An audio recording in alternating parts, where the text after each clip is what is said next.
I think we have a very confusing relationship with purpose. So I completely agree with you that purpose is it's a means of longevity that doesn't require any cold plunges or biohacking. But I think one of the things I want to start with is to say that we have almost performance anxiety when it comes to purpose, because sometimes we feel like it's a possession. We focus on the noun part of it, which is I have one or I don't have one, as if it's a BMW in the driveway. And so people compare purposes, like all my friends have a purpose and I don't have one. Now, in some ways that can help a person get focused on finding theirs, which is, there's not a bad thing there. But I think the negative side of that mentality is people want to show off their purpose.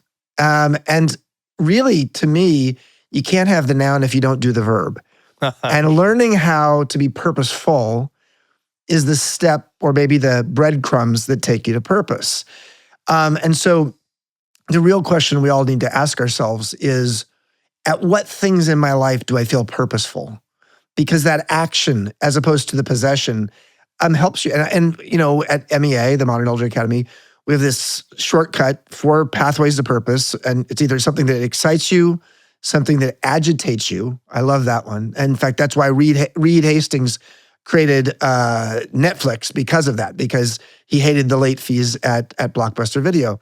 Thirdly, something that makes you curious. And then fourthly, something that is neglected from earlier in your life. We had a litigator, a woman who's 60, who said, I'm not going to retire till I'm 70, but I hate being a litigator. I have no purpose in being a litigator anymore. Interesting. And she said, I think I should become a litigation consultant. And everybody at the start of this workshop, this is at our Baja campus, a Cultivating Purpose workshop, everybody said to her, like, a litigation consultant? Isn't that like being a litigator? She says, well, it's different. I don't have to be in the courtroom. It's not as stressful. Like, okay, but by the end of the week, she'd had these dreams, and you've been to our Baja campus, you've taught there. She was going on walks on the beach, and she had these dreams and sort of almost visions from her childhood where she was cooking pies with her grandmother. And she realized over the course of the week that being a pastry chef is something she wanted to do in high school, but her father, who was a lawyer, had convinced her to go to law school. And then, she was off to the races being a litigator.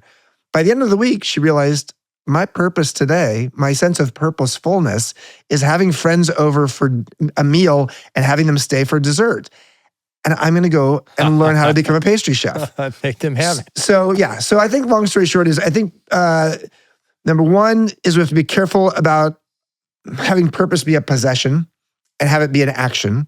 Number two is there are shortcut ways to understand purpose. And you can have multiple purposes in your life. And multiple purposes at one time. There's a guy named Richard Leiter who has written a lot. Minnesotan. Yep, a fellow Minnesotan who's written a lot about purpose.